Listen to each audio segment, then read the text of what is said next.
नमस्कार, मी Balaji Nikam, DNSP healthy product private कंपनीचा CEO.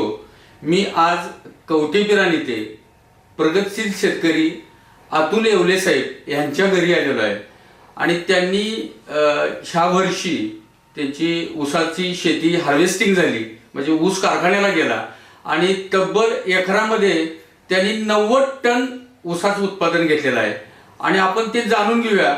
तर मी सुरुवातीला येवले सरांना इंट्रोड्यूस करतो. नमस्कार येवले सर. नमस्कार सर. मी अतुल गोंडा येवले, राहणार कवठेपिरान, तालुका मिरज, जिल्हा सांगली. तर आपण काही येवले सरांना प्रश्न विचारूया. येवले सर, मला सांगा की किती क्षेत्र होतं तुमचं ऊसाचं? क्षेत्र सर माझं 1 एकरभर होतं. एकरभर होतं. ओके. आणि कोणती जात लावली होती ऊसाची? ऊसाची को 86-032 लावली होती. 86-032 लावली होती. Very nice. आणि सरीची काय सिस्टम पाठी होती? पट्टा पद्धत होती का 4.5 फुटी होती? किती फुटी सरी होती? 4.5 फुटी सरी होती आपली. 4.5 फुटी सरी होती. ठीक आहे. मग मला सांगा, याच्या अगोदर पासून तुम्ही वडलोपाची शेती करताय, ऊस उत्पादन करताय. होय. बरं, DNSPचं तंत्रज्ञान वापरण्या अगोदर तुमचं काय ॲव्हरेज होतं याच्यामध्ये? DNSPच्या अगोदर 1.5 टनापर्यंतच आवरेज असायचं, म्हणजे गुंट्याला 1.5 टन. त्याच्या पुढे माझं आवरेज जातच नव्हतं. म्हणजे गुंट्याला 1.5 टन, म्हणजे एकरी 60 टनाचं ऊसाचं ॲव्हरेज होतं तुमचं. शेवट 60. बरोबर. आणि त्याच्यासाठी रासायनिक लागवडचा किती वापर करत होता तुम्ही? 35 ते 40च्या घरात जात होता माझा. 35 ते 40 हजार, म्हणजे लागण प्लांटेशन केल्यापासून हार्वेस्टिंग होईपर्यंत तुमची 35 ते 40 हजाराची लागवड जात होती. आणि तुम्ही उत्पादन गुंट्याला 1.5 टन, म्हणजे एकरी 60 टन घेत होता. बरोबर. मग मला सांगा की ह्या वर्षी आपण DNSPचं ॲग्रिकल्चर न्यूट्रीसायन्स हे तंत्रज्ञान वापरलं.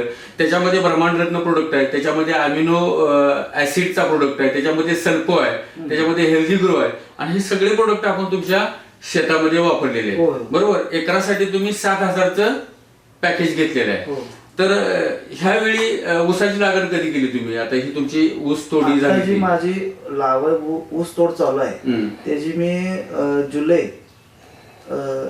25 जुलै 2023 ला घेतली. म्हणजे 2023 ला, म्हणजे आडसाली लागण होती तुमची. बरोबर. आणि ते आता हार्वेस्टिंग झाली, म्हणजे जवळजवळ जर आपण कॅल्क्युलेशन केलं तर एक 15 ते 16 महिने ऊस जो आता हार्वेस्टिंग झालेला आहे. बर, मला आता सांगा की हे तंत्रज्ञान वापरलं तुम्ही, तर एकरी 7,000चं किट आहे DNSPचं. बरोबर. आणि रासायनिक लागवड किती टाकली आता ह्या ऊसाला?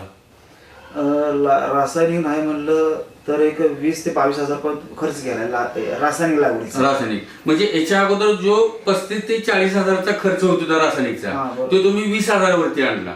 आणि हे DNSPचं 7,000चं किट. बरोबर. म्हणजे जिथं लागवडीसाठी खतांच्यासाठी तुम्ही 35 ते 40 हजार खर्च करत होता, तिथं रासायनिक लागवड 20 हजार आणि DNSPचं किट 7,000, म्हणजे 27,000 रुपये खर्च आलाय. म्हणजे तुमच्या खर्चामध्ये ही कपात झालेली आहे. बरोबर. 100% खर्चामध्ये कपात झालेली आहे. आता मला सांगा की तुमचा ऊस हार्वेस्टिंग झालेला आहे, म्हणजे कारखान्याला गेलेला आहे. आता तुमचा ॲव्हरेज किती आलाय ऊसाचं? आता एकरी माझा 90 टन ऊस गेलाय.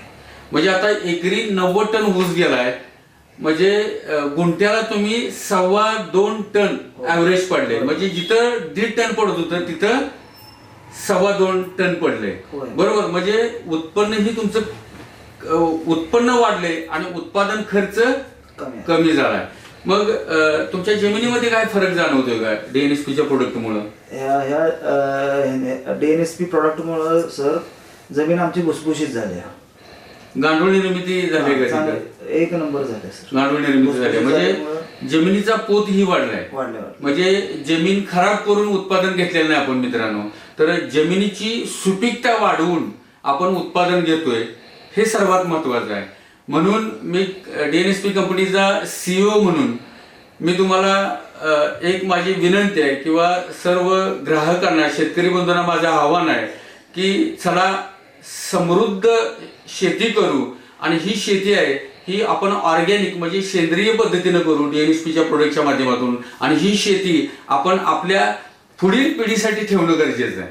बरोबर. आता तुम्ही कवठेपिरान एरियातून आहे, मग मला सांगा की तुम्ही आपल्या शेतकऱ्यांना काय संदेश द्याल? संदेश सर, रासायनिक आपली कमीत कमी लागवड कमी करता यायला पाहिजे आणि जैविकचं प्रमाण आपलं वाढायला पाहिजे, एवढंच संदेश देऊ शकतो. आता तुम्ही ह्या DNSPच्या प्रोडक्ट वरती समाधानी आहात का? 100% समाधाने.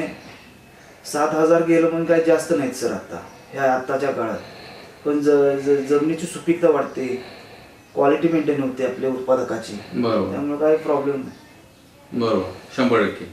आणि असंच तुम्ही उत्पादन घेत जावा. आता आपण 90 टन काढलाय सर, मी तुम्हाला वचन देतो की आपण रेग्युलर हे टेक्नॉलॉजी वापरू आणि त्याच शेतामध्ये आपण पुढच्या वर्षी, बरोबर आहे, आपण 100 टन प्लस आपण रेकॉर्ड ब्रेक करू. 100 टन प्लस. 100%. आणि त्याच्यासाठी तुमच्यासोबत DNSP अहोरात्र आहे. आपल्या म्हणजे शेतकऱ्यांना सांगू इच्छितो की गेला हा पावसाळा फार मोठा पावसाळा होता. पाऊस होता, 4 महिने पावसात पाणी होतं. 4 महिने 4 महिने पाणी होतं. बरोबर. तरी सकट 90 टन काढला. चांगले वातावरण चांगलं असतं तर आपण अजून 100च्या प्लस झालो. 100 प्लस झालं होतं. मित्रांनो, एवढे साहेबांचं म्हणणं आहे की शेतामध्ये 4-5 महिने पाणी होतं आणि जर शेतामध्ये पाणी साठून राहिलं तर मुळ्यांचं काम थांबतं आणि 4-5 महिने ही परिस्थिती असताना ह्या भागामध्ये भरपूर असा पाऊस झाला तरीही येवले साहेब DNSPच्या प्रोडक्टच्या साथीनं, DNSP कंपनीच्या साथीनं 90 टनापर्यंत गेल्यात. आणि ह्या वर्षी भौगोलिक परिस्थिती जर चांगली असेल तर नक्कीच आम्ही 110-120 टनापर्यंत जायचा प्रयत्न करणार नाही तर जाणारच येवले साहेब. ओके, नमस्कार. थँक्यू येवले साहेब, धन्यवाद.